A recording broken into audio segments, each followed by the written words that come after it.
a lot of Chief fans are kind of bypassing Purdy, not buying him, saying that we've already gone through the QB gauntlet this year in the playoffs with Tua, Lamar Jackson, and Josh Allen. Josh, yeah. And now we got Brock Purdy. So people like say, oh, it's a step down. So we've already played against the best. Now we're going against Brock Purdy. But if you look at the metrics, and obviously it helps to have the guys he has around him. When teams blitz him, he's amongst one of the best quarterbacks in the league as far as completing passes and when he's pressured and with the high blitz rate. I mean, you can't blitz him. His numbers are, I think, it's top 5 in the league as far as completion percentage and his QBR when blitzed. But I wanted to ask you, so you watched so many Niners games this year, and everyone saw the Baltimore game on Sunday night or the Christmas Day night game. What are the Chiefs' defense? What kind of game plan would you run against Brock Purdy to stop him? What would you say his big weaknesses are? That's my answer is going to be, I don't know necessarily what.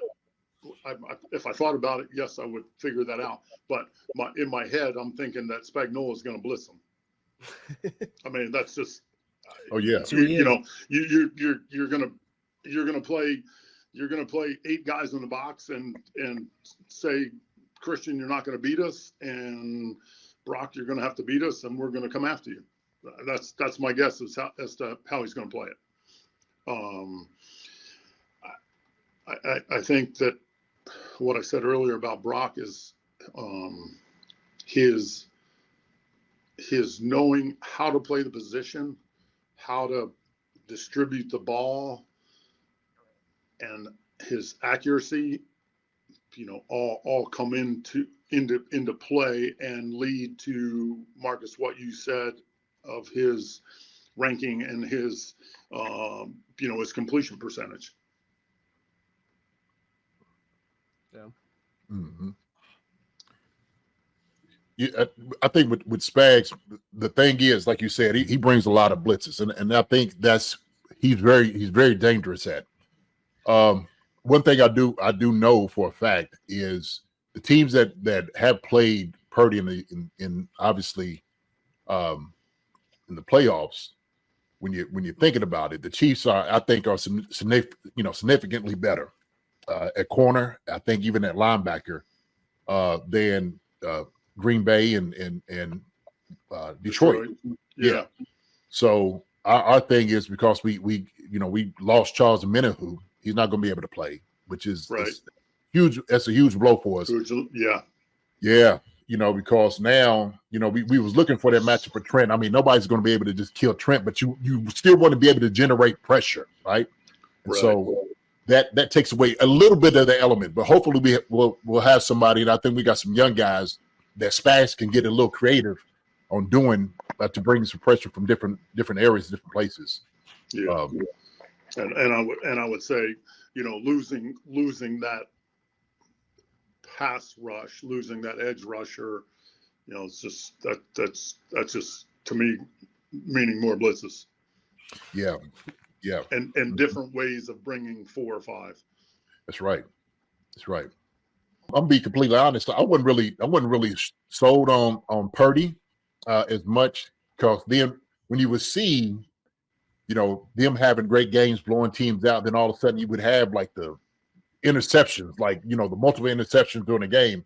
You're like, oh man, like what went on there? Like and yeah. What do you think? Go ahead. What do you think about that? I get what you're saying. I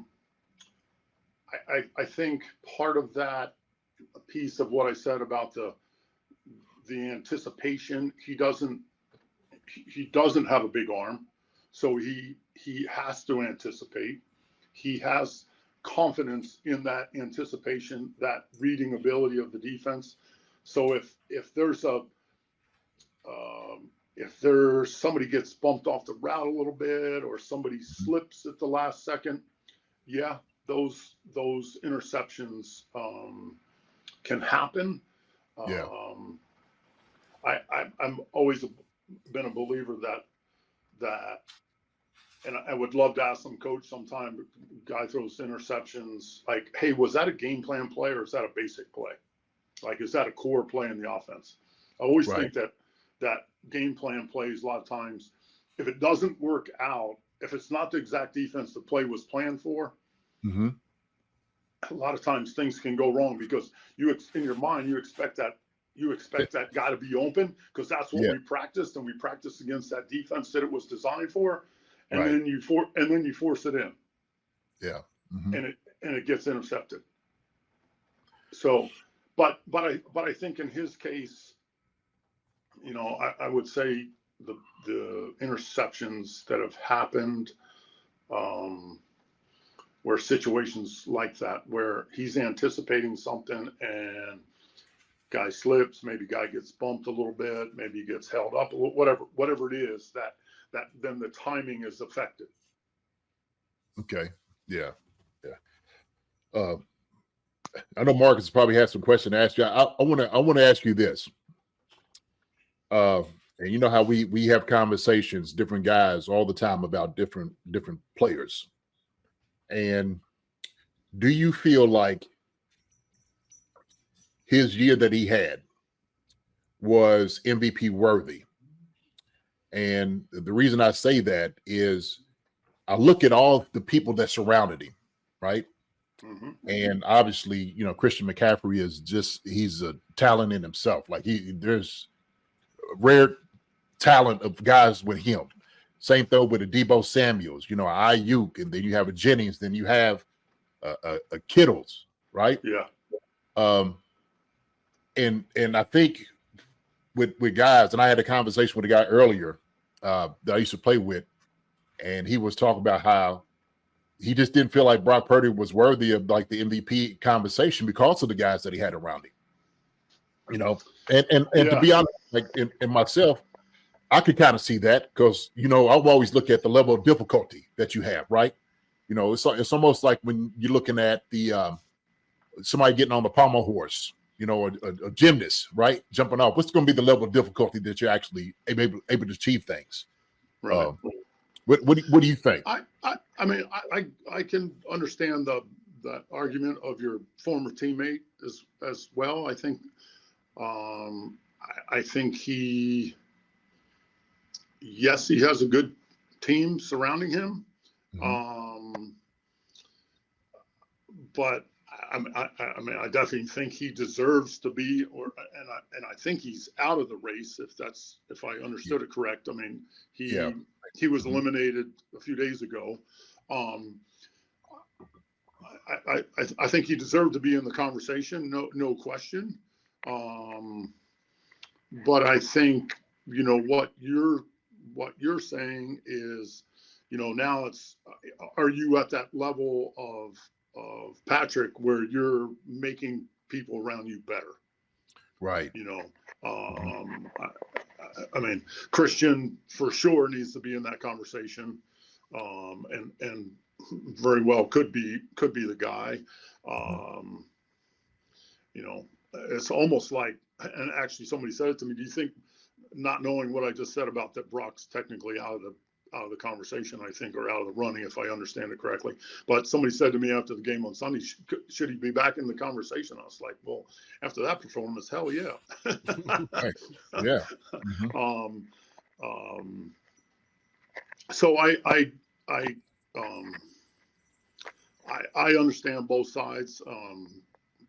Will he be the MVP? I don't think, obviously he's not going to be because he's not in there, but he sure deserves to be in the conversation. I don't know if that helps or not, but no, yeah. Well, I always wanted to, you know from, you know, obviously, you know, quarterbacks, but you know, someone who like yourself has played the game for a long time, you know, and we, you know, everybody has their opinions about it. Yeah, and you know, it's maybe not right or wrong, but you know, when you kind of look at it, you know, from an unbiased view, it's like, okay, I'm just going to go off of what, you know, we know what ball is, with guys, and you know, if I'm sitting around and I have, you know, some of the top guys at their position, you know, how am I making them better? Life is a little easier. Life is a whole lot easier, right?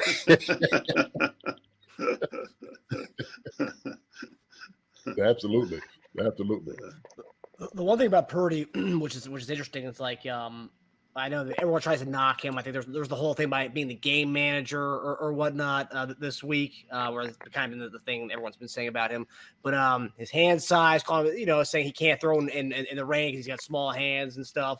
But I think his story, and JD and I have talked about before, his story of being Mr. Irrelevant. I think that was the first time last week that the number one pick played against Mr. Relevant in a playoff game before. I think it was the first time ever, which I mean, it's a really great story. As far as me, and I don't like when people try to use and I get it, using the players around him as a reason why he shouldn't win MVP. But look at us a couple of years ago. We had Kelsey, we had Hill, we had two of the best playmakers around Mahomes, and all top of a really good O-line the first year he won the MVP, and that wasn't held against him in that respect.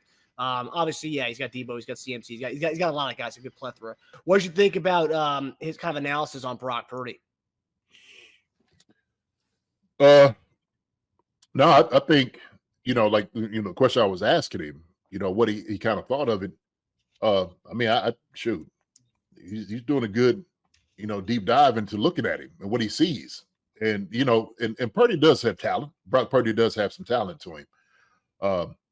What I was saying about that, where, they're very happy who he is. And obviously, his transition, getting to the point where he's at now, right? They feel like they got the guy in the future and hadn't cost them a first round pick or a whole lot of money to get that guy there, So they're even more happier because of that. So, but to see him, strive, under Shanahan and that whole offense, I think is what they're really well pleased at, for all the success that he has out there. But that was the reason I had to ask about the whole, the MVP conversation, because I think it's necessary to have that, because the same thing. Look at it like this. I think it's when you use conversations like that, they said the same thing with LeBron. Was like you putting a team together. Well, you got all superstars on your team, right? So y'all should be good. That's the way it should work. And so, he's doing some things. I think Cam Newton called him a manager. He's a game manager, is what Cam Newton called him. Yeah. Right? He's doing everything they asked him to do. Okay, and he doesn't have to do any more than that. I think this last game showed that he has that ability to make a little bit more plays with his legs, kind of running. And I was actually kind of shocked, man, how he kind of wheeled him back like this. I mean, seriously, if he didn't take off running, they wouldn't have won that game. They wouldn't have been in that game. And he was just kind of, and I think that was a little bit of that courage to say, hey, you can do this. You are this guy, okay? You are good enough. The thing is, we understand on the other side of it, the Chiefs and our defense, we match up well against anybody. That's the thing about it. And so, because, I was talking about everybody not giving Chiefs a shot about how good their defense is, nobody talks about them, right? And I'm just like, look, fine. Let us be the ones nobody sees us coming. Yeah, that's fine. Don't give us our due. Don't give us our flowers. I don't want nobody to start talking about our defense, okay? I wanted to keep hitting them in the mouth like we've been doing week in and week out, okay? We've been doing all season, week in and week out. And so, like you said, the gauntlet of quarterbacks we see, I don't believe Brock Purdy's in top 5. I think somebody said he was a top 5 quarterback. No. I will say his weapons, though, are probably not him, but his weapons collectively, that's probably top 10. You can make the argument it's probably a number one arsenal of weapons in the league as far as your receivers, your running back, and your tight end. All that. I will agree with the combination, no doubt about it. Because you're talking about you got Ayuk and you got Deebo, and then you got CMC in the back, and then you got Kittle, right? Jenny's coming along, so he's got weapons all around him. Yeah. And Usek, he's come in and made a couple, plays. They're still using the fullback. I don't think that's going to go away for them. So because he's versatile, he's just another H-back, tight end type of guy. So, but this is what I love about, because of the guys we run man coverage better than anybody else. Spags to put in combination coverages as well behind it. He does a good job of doing that, disguising what he's doing. And so he never shows his hand. They're going to have to go back all through this film to try to figure out what's the telltale on this? What's the tell sign? And so when I talk about the complexities of how Spags does things, how he attacks offenses, he's one of the best in the business. And so we dismantled the Ravens last week. Why? Because of the Spags and what he had. Yep. And so we know he had a running quarterback. You know, Lamar could throw the football. The thing is, we just forced him into becoming that. You know, same thing with Josh Allen. Josh Allen, he's got talent around him, right? Davis, you know, Diggs, Cook, Kincaid, Knox, Cook. We keep naming them. Shakur, Knox was out too. It's true. So I did think when I looked at his stats after we had our conversation earlier about the Omenihu situation, and I looked at the numbers. I mean, Purdy is really good against the blitz, which I thought that was interesting.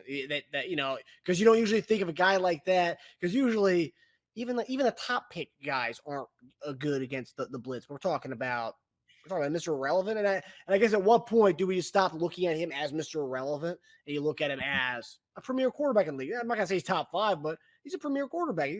He's not Mr. Irrelevant anymore, right? Because Mr. Irrelevant usually doesn't make the team. You know, he is not that, right? I mean, like, and obviously in defensive rooms, they're not looking at him like that anymore. No, but I think it's all under the tutelage of Shanahan. Shanahan does a great job as far as like what he wants his quarterback to do. He's like, look, I want you to see exactly what I'm seeing. And so sometimes at rack combination, you always have, you know, a couple of routes that's going to be quickly thrown, right? That you could get. It's like, okay, you can read man and zone on this. Here's your outlet. So, you know, immediately, if you don't have this, you can go here with it. And so that's why it's difficult as far as getting home with the blitz, because what they'll do is they'll spread you out. You know, they'll get into empty. You know, they'll do the same thing, run in motion to see if it's going to be man or zone. You know, they do all those different things just to see what you're going to get, you know, from the defensive standpoint. And then he just asks those guys to go and win, you know, because he's got guys that can do it. Yeah. So our thing is we got guys on the other side that can negate all of that, negate it all. I was watching a little bit with them playing the Lions. I want to get to the Green Bay. I'm gonna do a little deep dive in them and see what they did as far as, because they was killing them. They had that game won. Turnovers. That's what killed them. Yeah. That killed Green Bay. If Green Bay doesn't turn the ball over, they win it. So we need to play mistake-free football, right? That's what it is. Mistake-free. Dude, let Pat do his thing. Let Kelsey go out there and kill his defense. You know, you get a couple of chips on Bosa, right? And then we Rashee Rice, let him go play. Isaiah Pacheco, let him run all over him like Gibbs was doing. And now he had an element of catching the ball out the backfield. And so all we'd ask him right now is our wide receivers or other wide receivers to step up. And they've been showing that. MVS step up. Shoot, Justin Watson steps up. I would even say this would be a great week for McCole Hardman to show himself, you know, to come up. Right? I mean, the thing is with his speed, because you start looking at they couldn't stop Brown. You know, against Detroit, he was killing them. Oh, he was killing them. They couldn't do nothing with him. So hopefully that's Rashee Rice in our offense doing that with him, right? Jameson Williams was having a pretty good day. That's what I said. He catches that ball, they win that game, probably. Yeah.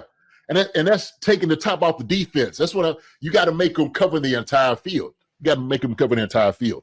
So, hey man, look, we, like I said before, and it's never changed. We coming for it all. We've been on that. We've been on that. And so, you know, I still, they keep talking about all these other teams. Well, how the Chiefs win? And everybody didn't play a good game. And, you know, they didn't look the same. Hello? We willed it the way we wanted to will it. We did what we wanted to do against them. And so that's what happened. So that's game plan has to be that against them. And I know Andy and them are going to be ready. These guys, look, these guys are going to be humming. These guys are going to be humming, man. We're hungry. We're sitting over here, and we got that little chip on our shoulder, as we should. Okay, we're going to keep it quiet, remain it like, look, we just going to go out here and do it and do them in. You know, I want to throw a stat at you, JD. You're, I don't know if you've seen this already, but this is going around online. So the Chiefs have allowed 28 points or less in all 20 of the games this season, most in NFL history. The 2000 Ravens, 19 games. 2002 Buccaneers, 19 games. The 2005 Steelers, 19 games. The 2010 Packers, 19 games. What do all those teams have in common? They all won it those years. Super Bowl winners. That's right. That's right. Yeah. So wild stat. I mean, it's just because we talk about it for like so many years, like when will the defense catch up to the offense? When will the defense get? And then the top two youngest defense in the league that happens just overnight. I mean, it's honestly wild that the fact that, you know, because we were always talking about how, man, like if only Mahomes got a defense, this team would never lose. Yeah, he got one. He's got a great one. He's got a great one too. And so these guys are hungry. And I know one thing that, you know, other teams didn't really have, an inside guy like Chris Jones. And Chris Jones is going to come up big for us on this game too. So it's going to be a fun game to watch. It's going to be a fun game to watch, man. So I don't think I'm going out there for the game. I've started sending out flyers and stuff for the Super Bowl party over here at the house. Ooh, okay. We're going to have everything out there too, baby. Believe me. You guys do it right. If I remember correctly, your last year's Super Bowl, I remember you did it nicely. It was the Dunn Bowl at the Dunn house. Yeah. I think we had like 70 people over here, 70, 75 people. Man. The camera crews and everything there too. Camera crews came through. Yeah. So I know they might have come in and stick their head in and come check us out again this year. See what's going on. Hi, everybody. Thanks for watching. Subscribe here to get the latest from the show. Also, be sure to check out the best clips from Chief Concerns.